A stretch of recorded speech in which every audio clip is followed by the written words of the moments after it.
સહજાનંદ સ્વામી મહારાજ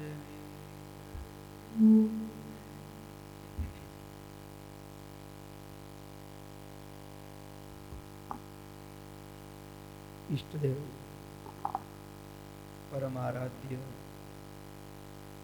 અનંત કોટી બ્રહ્માંડાધિપતિ સર્વનિયંતા સર્વ અંતર્યામી ભગવાન સ્વામિનારાયણ એમના દિવ્ય ચરણ કમળ સાનિધ્યમાં ચારેય કોર વિટરાઈને બેઠેલા અનંત અનંત અનંત અક્ષર મુક્તો એમની પાવન સન્નિધિમાં અત્રે ઉપસ્થિત માંડવી મંદિરના મહાન પૂજ્યપાદ કેશવજીવન સ્વામી, પૂજ્યપાદ માધવ પ્રસાદ સ્વામી, પૂજ્ય પરમેશ્વર સ્વામી, પૂજ્ય સુખદેવ સ્વામી આદિ અનંત અનંત સંતો તેમજ કથાવિલાસી એવા બાળ, યુવાન, વૃદ્ધ સમસ્ત ભક્તો સર્વેને ભગવાન સ્વામિનારાયણની ભાવ સ્મૃતિ સહિત સાદર જય સ્વામિનારાયણ.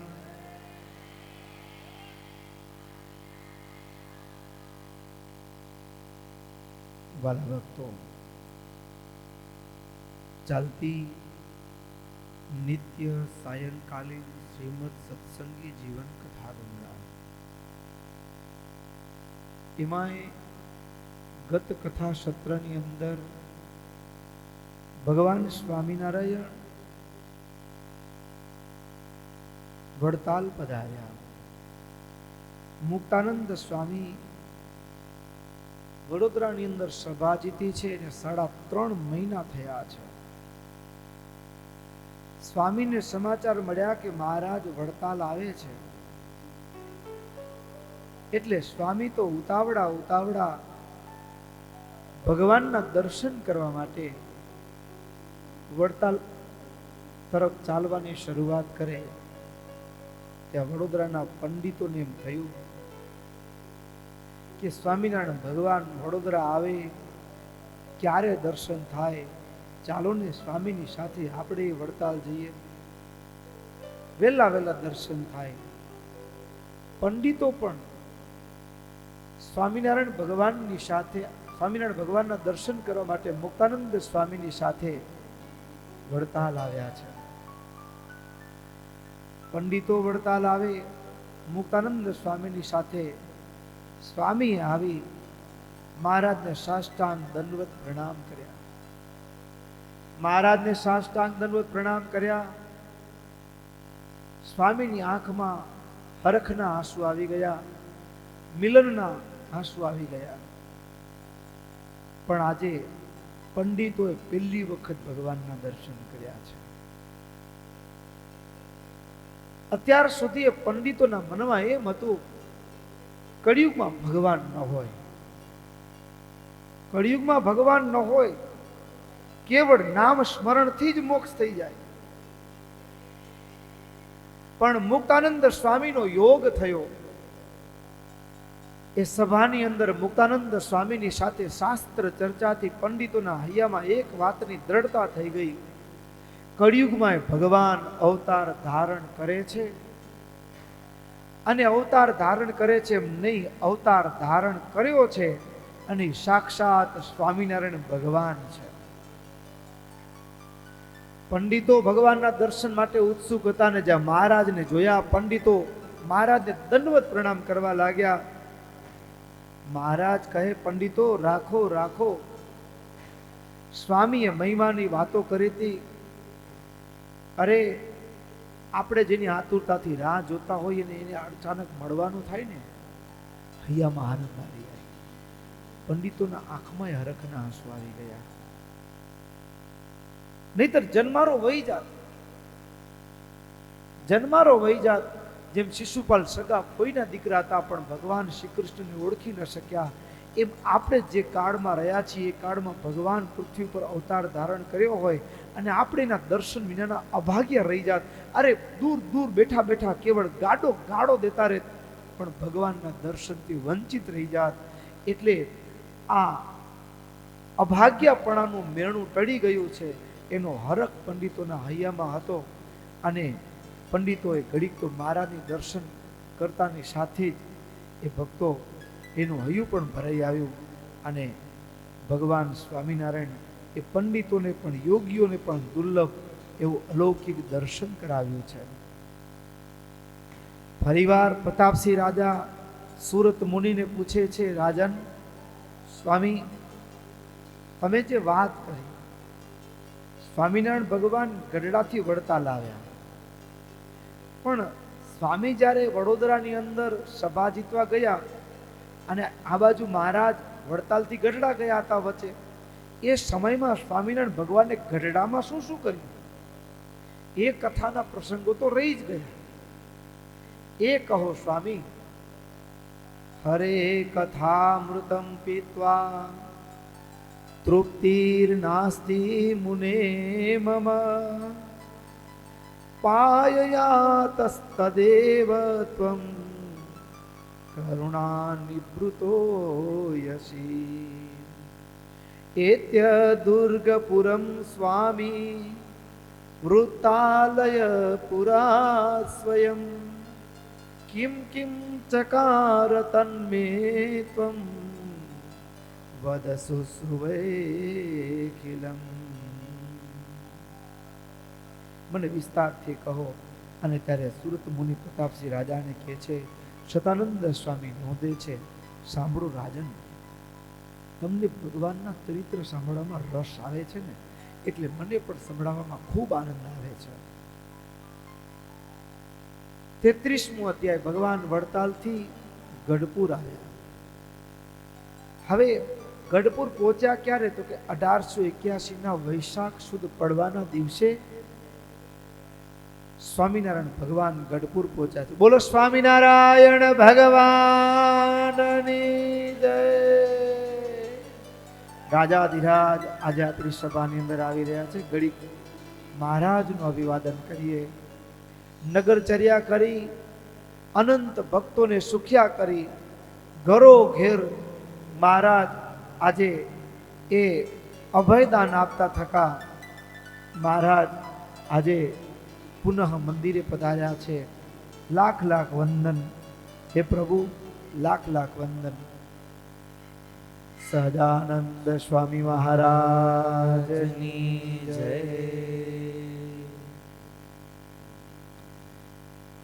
વૈશાખ સુધી પડવાને દિવસે સ્વામિનારાયણ ભગવાન ગરડા પહોંચ્યા. ગરડા પહોંચ્યા અને વૈશાખ સુદ એકમ એટલે કુર્મ જયંતિ તરીકે ઓળખાય. કુર્મ ભગવાનનો જન્મોત્સવ છે. તો કુર્મ જયંતિનો ઉત્સવ કર્યો છે. મહારાજે બ્રાહ્મણ બ્રહ્મચારી સાધુઓને ભાવથી જમાડ્યા છે. અને જેવા મહારાજ ભક્તો એ ગઢડા આવ્યા, તરત જ રાહ જોઈને બેઠા હતા. કોણ? ધોલેરાના દરબાર પૂંજાજી. ધોલેરાના દરબાર પૂંજાજી રાહ જોઈને બેઠા હતા આતુરતાથી, ક્યારે મહારાજ પધારે, ક્યારે મહારાજ પધારે. અને બીજી બાજુ જુનાગઢથી હેમંતસિંહ એટલે કે જીણાભાઈ, બંને ભક્તો મહારાજ વડતાલથી ગઢડા પધારે એની આતુરતાથી રાહ જોઈ રહ્યા હતા. અને ત્યાં તો ભક્તો એ વૈશાખ સુધી પડવાને દિવસે મહારાજ એ જ્યારે વડતાલથી ગઢડા આવ્યા, એક બાજુ જીણાભાઈ, બીજી બાજુ પૂંજાભાઈ, બંને, અને ત્રીજા દાદા ખાચર દરબારની અંદર મિલન થયું. પૂંજાજી જીણાભાઈ મહારાજને સાષ્ટાંગ દંડવત પ્રણામ કરી મહારાજની નજીકમાં બેઠા છે. દાદા ખાચરના દરબારમાં પધાર્યા છે. દાદા ખાચરે પણ આ બંને ભક્તોનું સન્માન પણ કર્યું છે. 2 દિવસ પછી અક્ષય તૃતીયા, અખાત્રીજ હમણાં જ આવે છે. અને 2 દિવસ રોકાયા. અક્ષય તૃતીયાનો દિવસ આવ્યો.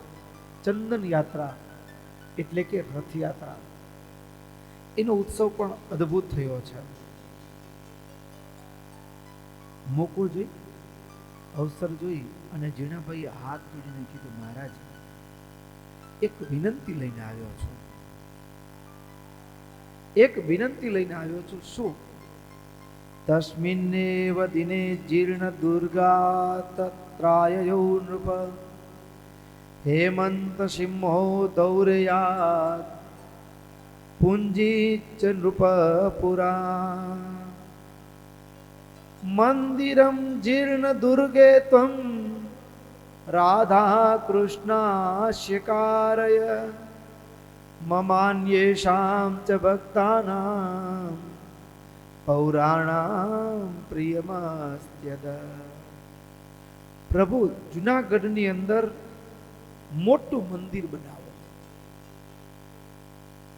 જુનાગઢની અંદર મંદિર બનાવવા માટેનો પ્રસ્તાવ રજૂઆત લઈને જીણાભાઈ એ મહારાજની આગળ વાત કરી. રાધા કૃષ્ણ ભગવાનની પ્રાણ પ્રતિષ્ઠા થાય, જુનાગઢની અંદર મોટું મંદિર થાય, એવી જુનાગઢના તમામ ભક્તોની ઈચ્છા છે. અને એટલું જ નહીં, મહારાજ જુનાગઢના નવાબ મુસ્લિમ હોવા છતાં પણ અસ્મદ દેશસ્ય અધિપતિ વર્તતે યવનેશ્વર. અમારા દેશના રાજા યદ્યપિ યવન છે, મુસ્લિમ છે, અસ્મદ દેશ અધિપતિ વર્તતે યવનેશ્વર નામના ભવાદરસોપી તદ એવ અનુમોદતે. મુસ્લિમ હોવા છતાં પણ જુનાગઢની અંદર સ્વામિનારાયણ ભગવાનનું મંદિર બને ને એના માટે રાજાએ અનુમતિ આપી છે, અનુમતિ આપી છે. અને એટલા માટે મહારાજ અમે તમારી આગળ પ્રાર્થના કરીએ છીએ, એતમ મનોરથમ સ્વામીન અસ્માકમ પ્રતિપૂરય પૂર્યંત ઈદૃશા યદ્ય ત્વયા ભક્ત મનોરથાહ. હે પ્રભુ, એટલા માટે આપ જુનાગઢની અંદર મંદિર બનાવો એવી અમારા સૌની ઈચ્છા છે. જ્યાં જીણાભાઈ બોલતા અટક્યા ને ત્યાં ધોલેરાથી આવેલા પૂંજાભાઈએ વાત શરૂ કરી. ઇતિ યુક્ત્વા વીરરામાસૌ પુંજધિન નૃપતિસ્તત પ્રાંજલિર ભગવંતમ તમ તદ્દેવા અવદન નૃપ. પૂંજાભાઈએ હાથ જોડીને પ્રાર્થના શરૂ કરી. મનોરથો મમાપ્યેશ મદીયાનાં ચ સર્વશઃ અસ્તિ ધૌરેય પુર્યો યદ વિધાપ્યમ મંદિરમ ત્વયા. પ્રભુ, હું પણ એવી જ કંઈક ઈચ્છા લઈને આવ્યો છું. ધોલેરાવાસી ભક્તોની એવી ઈચ્છા છે કે ધોલેરાની અંદર એક મોટું મંદિર આપ નિર્માણ કરાવો. આવી રીતે બંને ભક્તો એ જુનાગઢથી જીણાભાઈ અને ધોલેરાથી પૂંજાભાઈ બંને ભક્તોએ મહારાજને પ્રાર્થના કરી. અને મહારાજ બંને ભક્તોને રાજી કરતા એમ કીધું, મંદિરે કારયિષ્યામિ, તમારા બંનેના નગરને વિશે અમે મોટા મોટા મંદિરો બનાવશું અને ભગવાન શ્રી કૃષ્ણની પ્રતિમાઓને પધરાવશું. અને તરત જ જીણાભાઈને કીધું, જીણાભાઈ એવ મુક્ત્વા સતૌ ભક્તો બ્રહ્માનંદમ ઉવાચ. બ્રહ્માનંદ સ્વામીને કહ્યું, સ્વામી, આ જીણાભાઈની સાથે તમારે જવાનું છે અને જુનાગઢનું મંદિર બંધાવવાની જવાબદારી તમારી છે. સ્વામી, આ જીણાભાઈની સાથે તમે જાઓ અને મંદિરની, અને કેવું મંદિર? મંદિરમ શોભનમ તત્ર કારેરાસ્મનમ દડમ કૃષ્ણ પ્રતિષ્ઠા સમયે તત્રાયાસ્મ્યહમ મુને. એવું અદ્ભુત મંદિર બનાવજો. અને જ્યારે મંદિર સંપન્ન થાય ને ત્યારે અમને સંદેશો મોકલાવજો. અમે મંદિરોની અંદર મૂર્તિ પ્રાણ પ્રતિષ્ઠા કરવા માટે ત્યાં આવશું. આમ કીધું. બ્રહ્માનંદ સ્વામીએ હાથ જોડી મહારાજને કહ્યું, મહારાજ, આપ જેમ કહેશો એમ. અને મહારાજની આજ્ઞાને શિરે વધાવી લીધી. બીજી બાજુ વાત રહી ધોલેરાની અંદર મંદિર બાંધવા માટે કોણ જાય? મુને પુંજિતા શાકમ ધૌરેયમ તમ પુરમ રજ મંદિરમ તત્ર કૃષ્ણસ્ય કારૈરતિ શોભનમ. અને ભક્તો ત્યાં ધોલેરાની અંદર અદ્ભુતાનંદ સ્વામી, અદ્ભુતાનંદ સ્વામીને તતો અસૌ અદ્ભુતાનંદ મુનિ મહાગ્રત સ્થિતમ. અદ્ભુતાનંદ સ્વામી અને સંપ્રદાયની ઇતિહાસ અહીંયા સ્વામીએ, સતાનંદ સ્વામીએ નોંધ્યું. અદ્ભુતાનંદ સ્વામી પણ સ્વામીની સાથે નિષ્કુળાનંદ સ્વામી પણ મુખ્ય ભૂમિકામાં રહ્યા છે. અને ઇતિહાસ સાખ પૂરે છે. આપણે બધાએ એ વાતની યાદ છે કે આજે પણ ધોલેરાના મંદિરની અંદર મુખ્ય એ જે પ્રવેશ કરીએ ત્યાં ઉપર સ્વામીના હાથે બનાવેલી કમાન આજે પણ મોજૂદ છે. તો અદ્ભુતાનંદ સ્વામી અને નિષ્કુળાનંદ સ્વામી આ બંને સંતોને મહારાજે એ ધોલેરાની અંદર મંદિર બનાવવા જવાની આજ્ઞા કરી છે. બંને સંતો મંડળના સંતોની સાથે એ પુંજાજી દરબારની સાથે ધોલેરા તરફ, બ્રહ્માનંદ સ્વામી મંડળના સંતોની સાથે જુનાગઢ તરફ ચાલતા થયા છે. અને બંને જગ્યાએ અદ્ભુત મંદિરોની રચનાની શરૂઆત થઈ. એવા મંડાણ થયા કે જાણે બ્રહ્માંડમાં શોધતા ન મળે એવા મંદિર. મંદિર ભક્તો, આપણે મંદિર કરીએ ને તો આપણને આરસીસી નું કરીએ, આટલા સાધનો થયા તોય કેટલો સમય લાગે. પણ એ સમય મહારાજના સમકાલે મહારાજે પોતે બનાવેલા દરેકે દરેક મંદિર છે ને, એ એક પણ મંદિરનું બાંધકામ 1.5 વર્ષથી વધુ નથી ચાલ્યું. વડતાલનું મંદિર 1 વર્ષ ને 3 માસ એટલે 15 મહિનામાં પૂરું થયું છે. કેટલા મહિનામાં? 15 મહિનામાં વડતાલનું મંદિર સંપન્ન થયું છે. અને કેટલી ઈંટો મૂકી છે પાયામાં? 9 લાખ ઈંટો મૂકી છે પાયામાં. અને ફક્ત 15 મહિનામાં મંદિર સંપન્ન થયું છે. શું એ સંતોની મહેનત હશે? શું એ ભક્તોની મહેનત હશે? અને આ રીતે ચતુર શિલ્પીઓ, કારીગરો પાસે કામ કેવી રીતે કરાવવું અને બધી જ વ્યવસ્થાને કુશળતાપૂર્વક એ મંદિરોના નિર્માણ કાર્ય શરૂ થયા છે.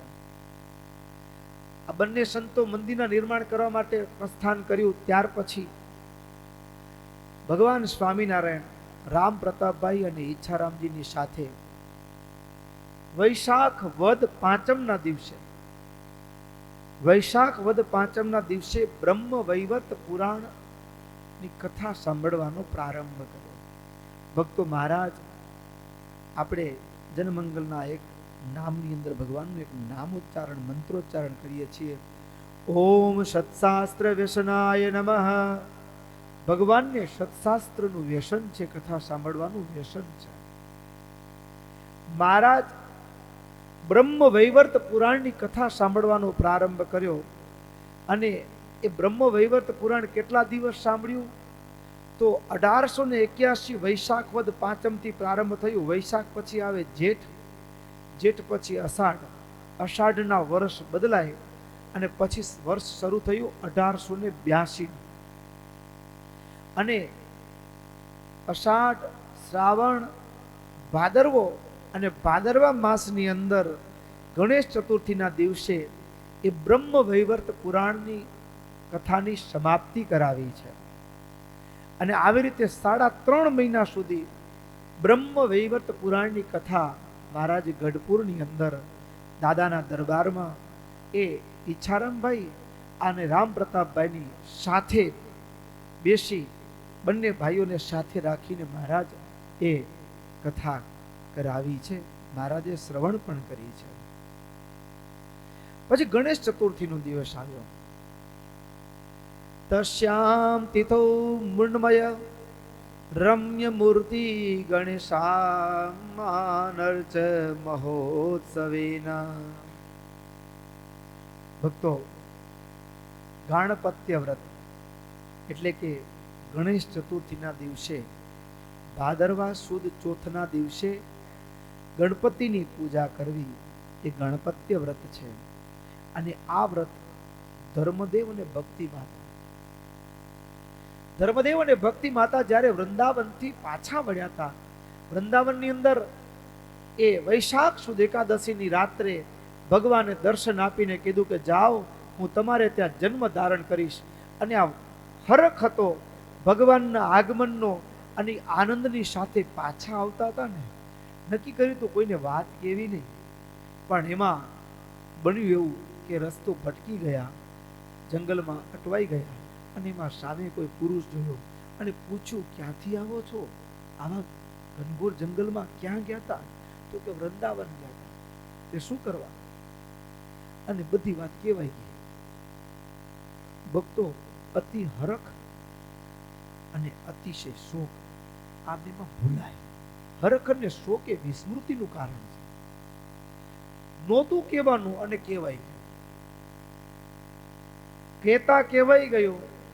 અને પછી તો અશ્વત્થામાએ શ્રાપ આપ્યો કે એ દ્વારિકાનો નાથ કૃષ્ણ તમારે ત્યાં જન્મ લેશે ને, જાઓ, હું શ્રાપ આપું છું, હથિયાર નહીં ઉપાડે. ધર્મદેવને એમ થયું કે ક્યાં બહુ મોટી ભૂલ થઈ ગઈ, આઘાત લાગ્યો, આંખમાં આંસુ આવી ગયા. હવે શું? ત્યાં ગણપતિ મહારાજનું ગાણપત્ય વ્રત કરવાનો સંકલ્પ કર્યો. આવેલા દુઃખના નિવારણ માટે ભાદરવા સુદ ચોથના દિવસે દર વર્ષે ગણપતિ મહારાજની પૂજા કરીશ એવી પ્રતિજ્ઞા, એવો સંકલ્પ ધર્મદેવે કર્યો છે. ધર્મદેવે સંકલ્પ કર્યો છે. આ ઉદ્ધવ સંપ્રદાયની રીતિ છે. અને મહારાજ પણ ભાદરવા સુદ ચતુર્થી એટલે ગણેશ ચતુર્થીના દિવસે એ ગઢપુરની અંદર મૃણમય એટલે માટીની મૂર્તિ, કેવી તો કે રમ્ય માટીની મૂર્તિ બનાવી અને અદ્ભુત ગણેશમ આનર્ચ મહોત્સવેના અદ્ભુત ઉત્સવ કર્યો છે. ભક્તો, ઘણી વખત ઉત્સવો હોય ને, ઉત્સવો એ ઉત્સવોની રીતિ ઉપર કાળની ધૂળ ચડી જાય. શું ચડી જાય? ઉત્સવનું મૂળ રૂપ ક્યાંક ઢંકાઈ જાય. અત્યારે ઉત્સવો તો ઉજવાતો હોય, હરખથી ઉજવતા હોય, પણ ઘણી વખત આપણને હૈયામાં દુઃખ થાય. મૂર્તિ છે ને, મૂર્તિ, જે મૂર્તિ પૂર્ણપણે માટીમાંથી બનાવેલી હોય ને, એ મૂર્તિનું વિસર્જન કરવું જોઈએ. હવે વિસર્જન માટેની પણ 5 પ્રક્રિયાઓ છે. પંચભૂતમાં વિલીન થાય: પૃથ્વી, જળ, તેજ, વાયુ અને આકાશ. પૃથ્વીમાં વિલીન થાય. અને આ પરંપરા ભારતના વિવિધ ધર્મોની અંદર આ પંચભૂતના ખોડિયાને પણ વિલીન કરવાની અલગ અલગ રીતો અલગ અલગ ધર્મમાં છે. આપણે મોટા મોટા સાધુ સમાજમાં એ જોવા મળતું હોય, પૃથ્વીમાં વિલીન એટલે સમાધિ થાય, સમાધિ દે એટલે પંચભૂતનું ખોડિયું પૃથ્વીમાં વિલીન થયું. બીજું, પૃથ્વીમાં વિલીન થવાની પરંપરાનું એક અદ્ભુત અને બેનમૂન કોઈ ઉદાહરણ હોય તો જગન્નાથપુરીની અંદર જગન્નાથ ભગવાનની મૂર્તિ પણ ગણેશ ભગવાનની મૂર્તિ જળમાં જ વિસર્જન કરી એવું જરૂરી નથી. જગન્નાથ ભગવાનની મૂર્તિ જેમ હમણાં અધિક મહિનો આવે છે ને, જેઠ મહિનો છે, એમ અધિક અષાઢ મહિનો આવે ને ત્યારે જગન્નાથપુરીમાં જગન્નાથ ભગવાનની મૂર્તિ બદલાય. આગળ જ કથા આવી, અક્ષય તૃતીયાના દિવસે મહારાજે ચંદન યાત્રા કરી તો મૂર્તિ બદલાય. તો મૂર્તિ બદલાય એનો આખી અદ્ભુત કથા છે. એ કથામાં વિસ્તારથી નથી જવું, પણ જ્યારે મૂર્તિ બદલાય, જ્યારે જે મૂર્તિ આટલા વર્ષો સુધી જેને દર્શન આપ્યા છે એ મૂર્તિના નાભી કમળમાંથી જે એક પ્રાણ તત્વ છે એને લઈ અને નૂતન જે ભગવાનનું એને નવકલેવર ઉત્સવ કહેવાય, એ ભગવાનના નવ વિગ્રહની અંદર પ્રસ્થાપિત કરવામાં આવે. આંખે પાટા બાંધેલા હોય. ભક્તો, અદ્ભુત ઇતિહાસ છે. હા, એ જે બ્રાહ્મણ હોય આંખે પાટા બાંધ્યા હોય અને એ અધિક અષાઢ છે ને, ક્યારેક 8 વર્ષે, ક્યારેક 12, 16 કે 18 વર્ષે આવે. હવે અધિક અષાઢ આવે ને તો આગળના વખતે જ્યારે એ ભગવાનનું આગળનું જે વિગ્રહ હતું એનામાં જે પ્રાણ તત્વ છે એને લઈ અને નૂતન મંદિરમાં નૂતન વિગ્રહમાં પ્રસ્થાપિત કરે ત્યારે